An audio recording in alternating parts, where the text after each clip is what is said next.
यंदा लोकसभेच्या निवडणुकीत बैठका, गावांना गाठीभेटी, विविध कार्यक्रमांना उपस्थिती अशा विविध मार्गाने प्रचार यंत्रणा कामाला लागली आहे। कार्यकर्त्यांनी वातावरण तंग करून टाकल्याचं एकंदरीत आपल्याला दिसून येत आहे।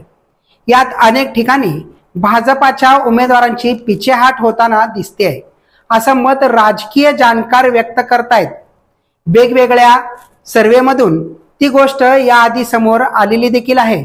आता त्याची वेगवेगळी राजकीय कारणे विश्लेषकांकडून व्यक्त करण्यात येत आहेत, पण त्यापैकी कोणती आहेत ती कारणे तीच जाणून घेण्याचा आपण आज प्रयत्न करणार आहोत।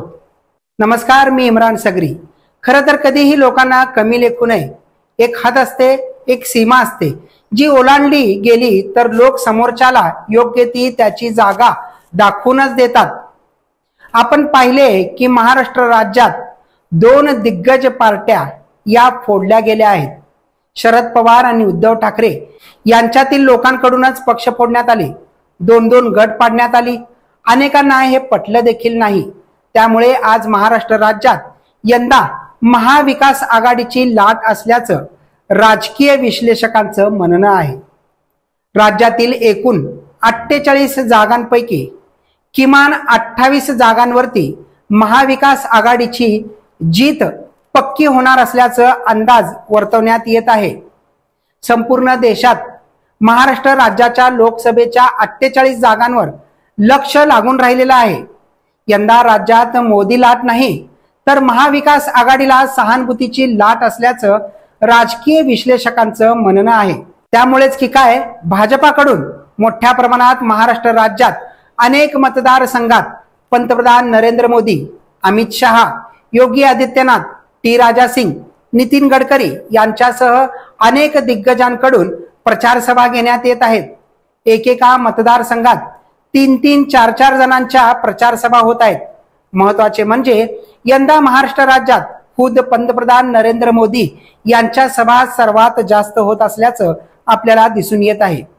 यंदा राज्यात मोदींची नव्हे तर उद्धव ठाकरे आणि शरद पवार यांची सहानुभूतीची लाट असल्याचं खुद्द छगन भुजबळ यांनी एका राष्ट्रीय वाहिनीला मुलाखत देताना सांगितल्याचा व्हिडिओ समोर आला आहे। ज्या राज्याने मागच्या 2 वेळेस पंतप्रधान नरेंद्र मोदी यांना भरघोस अशा खासदारांची भेट दिली, त्याच राज्यात आता पुन्हा पक्ष फोडाफोडीच्या घटनेनंतर जनता महाविकास आघाडीच्या माध्यमातून मोदींना उत्तर देणार आहे का, हा प्रश्न निर्माण झाला आहे। महाविकास आघाडीच्या नेत्यांच्या विरोधात ईडी, सीबीआय आणि जेलमध्ये टाकण्याचा धाडस भाजपा सरकारला अंगलट येत आहे का, असा मुद्दा देखील समोर येत आहे। त्याचाच फायदा महाविकास आघाडीची लोक घेताना दिसून येत आहेत। त्यामुळे यंदा राज्यात भाजपाला अत्यंत कमी जागा लोकसभेत मिळणार असल्याचं जाणकारांचं मत आहे।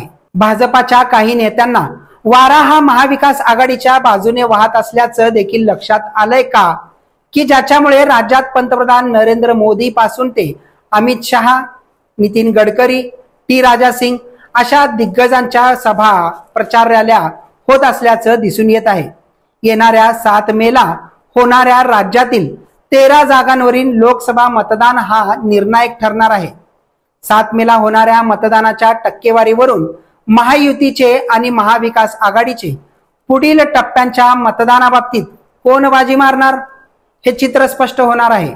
ज्याप्रमाणे राज्यात शिवसेना आणि राष्ट्रवादी काँग्रेसला 2 गट पाडून फोडाफोडीचं राजकारण राज्यात घडलं, त्यामुळे जनता प्रचंड नाराज झाल्याचं समोर आलं आहे आणि त्याचाच फायदा शरद पवार, उद्धव ठाकरे आणि राहुल गांधी यांना होणार असल्याचं अंदाज वर्तवण्यात येत आहे। गेल्या 2 टर्ममध्ये भाजपाच्या पारड्यात राज्यातून जवळपास 41 खासदार दिल्लीला निवडून गेले होते।